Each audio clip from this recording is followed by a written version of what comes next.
Hey everyone, it's Krista Dunk from 100X Publishing and the Author Acceleration Academy. And thank you again for watching this next episode of our Broken Chapters author interview series. And today we have with us the author of chapter 17, Andy Bunch. So welcome, Andy. Glad to have you here today. Hey, glad to be here. Yes, yes. We are just interviewing all 21 of our authors of the Broken Chapters book. And today it's your turn. And you and I actually chat quite often because you are someone who helps me in the Author Acceleration Academy do some training for authors, and which I very much appreciate. Very, very much appreciate that. And if you don't mind, I would love to just read your just a little bit of your bio so people kind of just know more about you. And so here we go. Your chapter 17 in the Broken Chapters book is called New Expectations, which I love. We'll talk about that in a minute. But right now, I just want to let people know that you are a professional copywriter. You've been writing for more than 30 years. You've published 6 books under your own name, and you've ghostwritten many more and helped many more authors in their journey of writing books. You have a passion project of helping Christian writers reach convergence, where you say that's their unique nature, experiences, talent, passions that all align with God's purpose for their lives. You're also a certified coach, life coach, life purpose coach, and grief recovery specialist. And you live in Vancouver, Washington area with your wife and daughter, who are lovely, and I have met them. And so, yes, you do all kinds of fun, creative things. And it's great that you're here today. Love it. Anything else I missed? No, I think that's should be plenty. Okay. It feels like I do a little bit of everything, huh? Right. I think As we all I think we all do. And I think there's a guy named Ryan now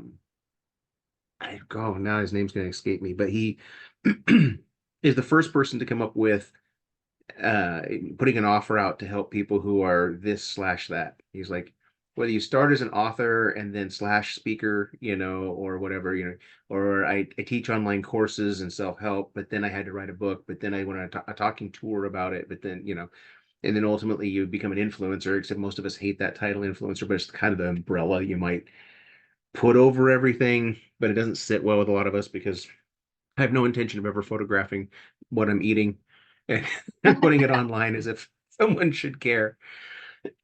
So, I am most recently, without getting into my origin story, which is essentially what that chapter is. I'm going to assume they're going to go to the book or they're going to read the origin story of the chapter. I think what I would add to that, and if you could get an abbreviated version by going to my LinkedIn profile too, but what it led to is I was the original failure to launch guy.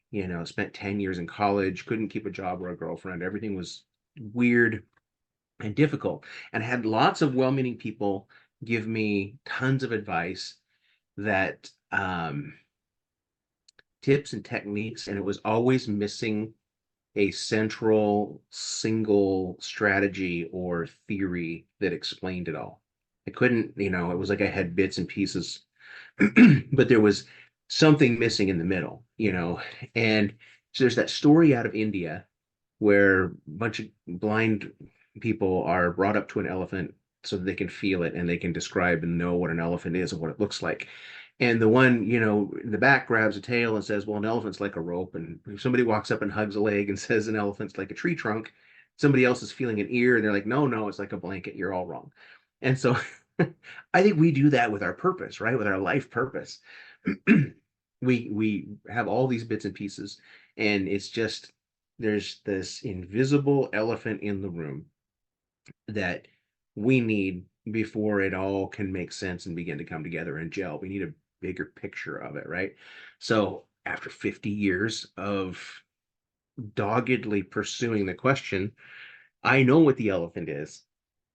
And if you want me to tell you what it is, hey, take me to a virtual coffee or or set an appointment with me and we can talk about it. But yeah, that's basically what I'm doing. That's the core, that's the intro, that's the doorway, the gateway into convergence is figuring out, okay, what is the central thing that we can hang all this on? And then we can ask those core questions that we need to know. Like where am I at now in the midst of all this? And uh how did I get here? And who am I standing in this spot? Where do I really want to go?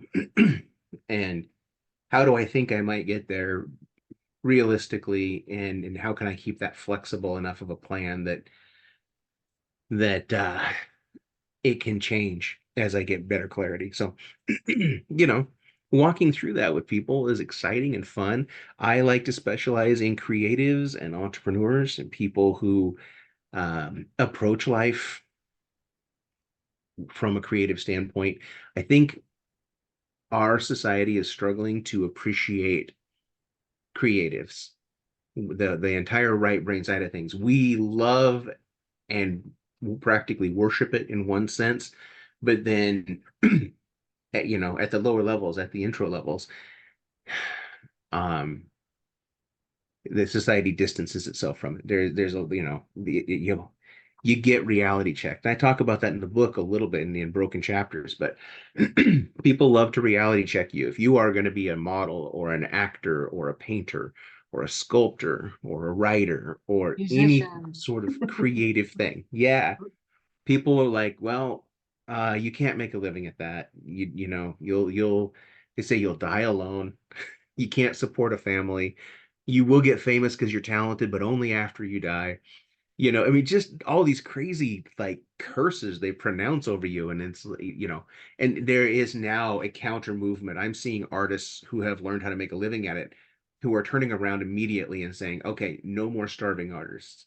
Here is my membership group, join it. And they have so much um, great content to be able to share on that. Whatever you're doing, if you're painting or drawing or whatever it is, and you can achieve both income and impact. You can achieve both, you know, profit and purpose.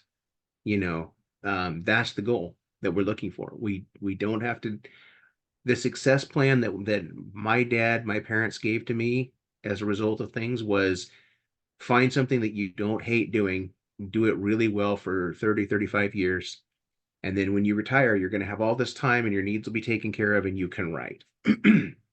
And that didn't satisfy me. The crazy, rebellious 7 through 37-year-old of me did not embrace that bleak picture of what life was going to be like. Mm. And I spent all of this time trying to reinvent the wheel, and I didn't list the parts of it that were caring. The parts of it where my parents were just trying to, point out things. Like it's really, really hard to be creative when you're worried about where your next meal is going to come from or how you pay the bill at the end of the month. There was a lot of sound, logical reasoning, and there is a ton of things I could do for money that wouldn't be miserable, even if they weren't my ultimate dream. So Yeah, that's the gist of where we're going with all of this. And I've got a lot of content prepared, and a lot of it comes down to just sort of taking an assessment. Where are you at? What needs to be worked on first? hmm, It's fun. It's good stuff. And I love working with creatives, especially writers and book coaching. You and I've got a chance to do some yeah, author coaching together, and that is probably my favorite out of all of it. It's just helping people with the creative process because there isn't a lot of great instruction on it, not for a reasonable price. So, that's true. Yeah, I agree. Yep. And I know you're pretty passionate about these things, as everyone can probably tell at this point. Yeah. And your chapter, The New Expectations, yeah, it kind of is your origin story about just how, and I think a lot of people can relate to it. Like you felt different, or you felt like, what's wrong with me? I don't fit into this square box. And what's happening, and the finding of purpose and having a dream, yet not really seeing a path for it to, wanting to make a path, but it was kind of a struggle. And then just really finally kind of surrendering to God, like, okay, what do you have for me? What do you want? What are, are you really going to be a good father? Are like, show me who I am, who you are, what you want me to do, and all of those types of things too. And I think a lot of people, I hope a lot of people come to that place in their life where they can just kind of say, God, what do you want me to do? Who are you? Who am I? Right. And what are we going to do together? And so I feel like that's kind of the essence of your chapter 17 in the Broken Chapters book, is like, who are you? Who am I? What are we going to do together? Right. Show me what that is. No, There is a thinking in the world that says if it's difficult, you're not doing it right, you know? true. And then there's sort of a thinking in the church that says if it's not difficult, you're not doing it right. Mm, And so the truth is obvious when you sit down and ponder it for a little bit, um, that there has to be, that even when you're on the right path, there will be uphill sections. Every story that we read, every television show we watch is about overcoming a particular problem. It would not be interesting to us if it wasn't a story of conflict.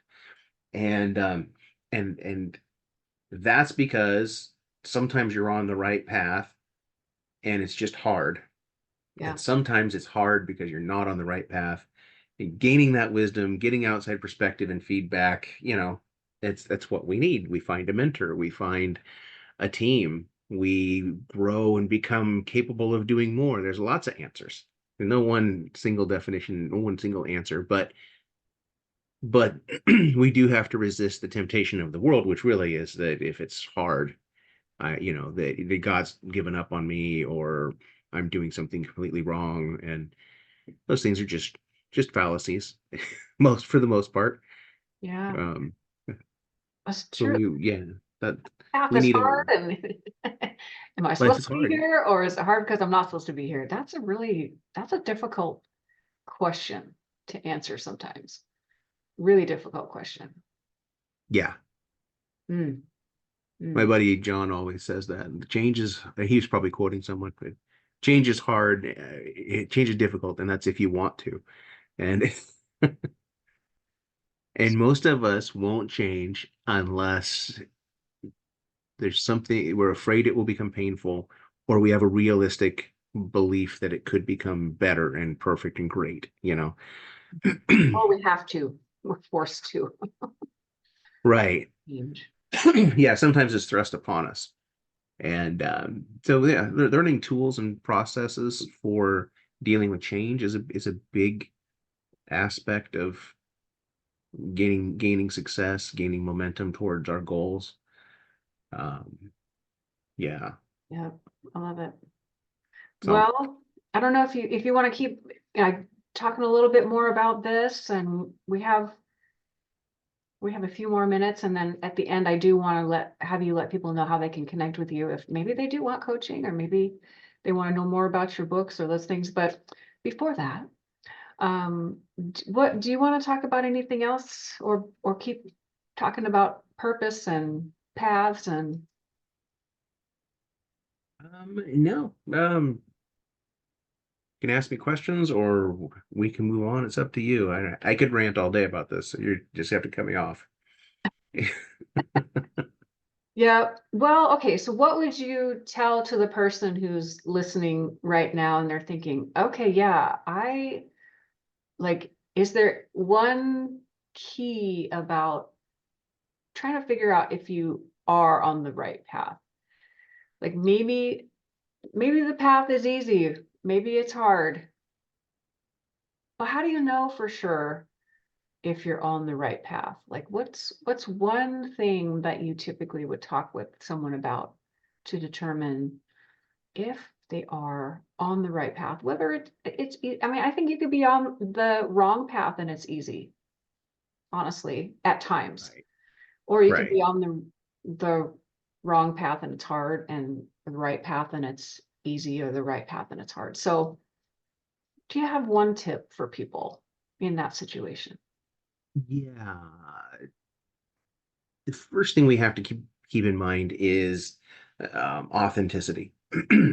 So if you believe in God, you believe you have a creator, then he would not make you without a purpose, right?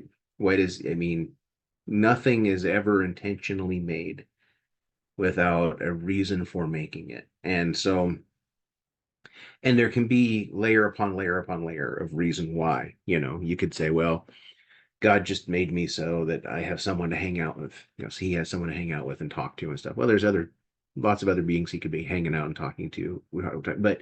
But sure, that's probably part of it. It's just being in a relationship. And so so you do have something unique about you. And it may be revealed through your story or um, through other means, but generally speaking, you can discover what it is that makes you come alive. There's a quote by Saint Irenaeus, that don't ask what the world needs, ask what makes you come alive, and do that, Mm, because what the world needs is people who've come alive. And there is an aspect of that. At the same time, we can't pursue our passion because passion's fuel. It's kind of like saying, I'm going to drive wherever the gas takes me.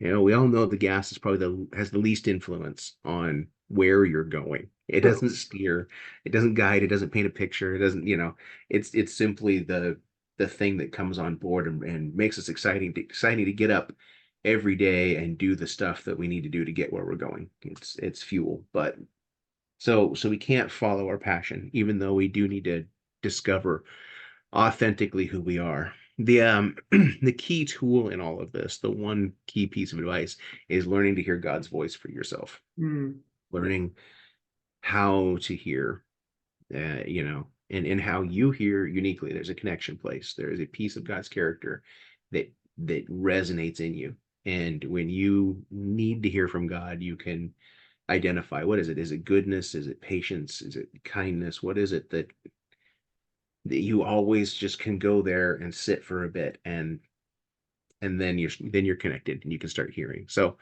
gosh. yeah, learning that is the key tool for discovering all this, but Yeah, unpacking it. I agree. I agree 100%. And sometimes that could be a challenge to learn how you hear God. Like, I think for a long time, I didn't really realize I had some prophetic gifting because I was thinking that certain um, nudges or certain thoughts or certain pictures in my mind or certain knowings or certain whatever was just, I don't know. I wasn't recognizing that I was hearing him in certain ways that I actually was hearing him. But I had to learn like, oh, oh, I am Right. hearing him like this. And so that's a big deal. And that if the fact that he said hearing God's voice um, is really the main key into understanding who you are. And I was talking to my son, who's 22, and he's on an aircraft carrier in the Navy at the moment. And before he left, I said, I want to give you a piece of advice because he, in his life, is wondering what he's going to do next after the Navy. He has about a year and a half left, well, about 2 years right now. After deployment, it'll be about a year and a half left. And I'm like, okay. And then, wants to get married and have a family and all the things. So your life is hidden in Christ. And so if you're going to discover what your life has, what the substance of your life is, what the things he wants you to do, who you are, and all of the future, like your future is really hidden in him. And so you really have to seek him for that, to discover all that he has for you, all that he's made you to be, um, all of that. It's hidden in Christ. So go seek him to find your life, Right. basically. So I feel like that, when you said that, that reminded me of that conversation that we had. That's brilliant. And that's the good news, right? If we're hidden in Christ, then all our circumstances are in Christ. And so it means that nothing can situationally approach you without either being meant to draw you closer to God or build your character to be a bigger king, conduit of kingdom. There's always something, that's got to be a blessing somehow. Yeah. So, that's what Romans 8:28 is about, that everything can work to our good. Yeah. Um, and Oh, so, yeah, knowing when and how to apply all those promises, and when and how that they have been used in the past to often be condemning and stuff. That's a tough thing too. So, very true. Very true. Well, okay. So I think we're into the point here in our discussion where I would love it if you could let listeners know how they can contact you. How can they find your books? What kind of books have you written? Um, how can they connect with you if they just want to learn more, if they want to talk to you about purpose and some coaching or writing or anything like that? right. I think the best way to get a hold of me and keep track of where I'm at these days is probably LinkedIn. So if you go there, you'll see kind of what I'm doing, and you could messenger me through there. Um, and Be pretty easy to get a hold of me, and just I'll give you a link to my calendar, and we sit down and talk, no obligation. We can do 10 or 15 minutes at least and just chat. So that's a big invitation. I am in the midst of making a little mini course. That's my next project that Oh, it'll be a fun introduction. It'll give me a chance to serve people at scale prior to any kind of a paywall. Something that I can put out there that will really be beneficial to people. I think it'll add value, and they can get a taste and see before they really have to commit to anything. So great idea. that's the goal. Get that done as soon as possible. And also, I'm always copywriting. I'm great at connecting people's origin story to the value they added, and doing it in a way that builds intimacy and connection with your clientele. So, the question I have for you is, who do you know that wants to grow and engage their audience through content, or who do you know that wants to grow and engage with their life purpose? Because we'll use very similar tools to do either. Oh, that's good. I like that thought. Yes. And so go to LinkedIn, find the profile Andy Bunch, and that's the best way to connect with you at this point. And how can they find your books? I'm available on Amazon. I will try and publish. I'm in the middle of a republishing project. Um, for as far as getting the paperbacks more available, but the ebooks are all available for sure. I've got it. A sci-fi and a fantasy just for fun. I've got a short story anthology, which is really neat, and then I have three, at least, nonfiction um, books out under my name. A lot of what I've published is under the name. I've ghostwritten some books, so they're not under my name. But yeah, it's fun. I really enjoy all things writing, but I like working with writers a lot too. So Yeah, same, same. Yes, and I just want to thank you again for helping out so much with Author Acceleration Academy. We do weekly trainings, and you come in once a month and talk typically about a fiction type topic. Sometimes you have some other things that you bring, like one day you brought a when writing block is actually life block. It's like, oh, that was eye-opening, I think, for a lot of people. And yeah, just faithfully coming in, serving the group, and helping authors move forward has been a huge blessing for me and for everyone in the community. So thank you again for that. And appreciate that. I love your community, so it's an honor to serve them and walk out their creative journeys with them. some wonderful people doing some wonderful things in that group. Yeah, writing some amazing books. So yes, yes, they are fabulous people. Okay, well, thank you all for listening. And Andy, thank you for sharing. It's been great. My pleasure. And if you are someone who doesn't know about the Broken Chapters book, that is available on Amazon in Kindle and paperback. So go check that out. It is a compilation of 21 authors, and we all are sharing how God has rewritten some of our broken chapters and our life stories. And it's very honest, transparent, and also very hope-filled as well. So thank you for watching this segment, this Broken Chapters author interview with Andy Bunch. And we hope you will be back to watch more of these in the future. Thanks again, everyone, and bye for now.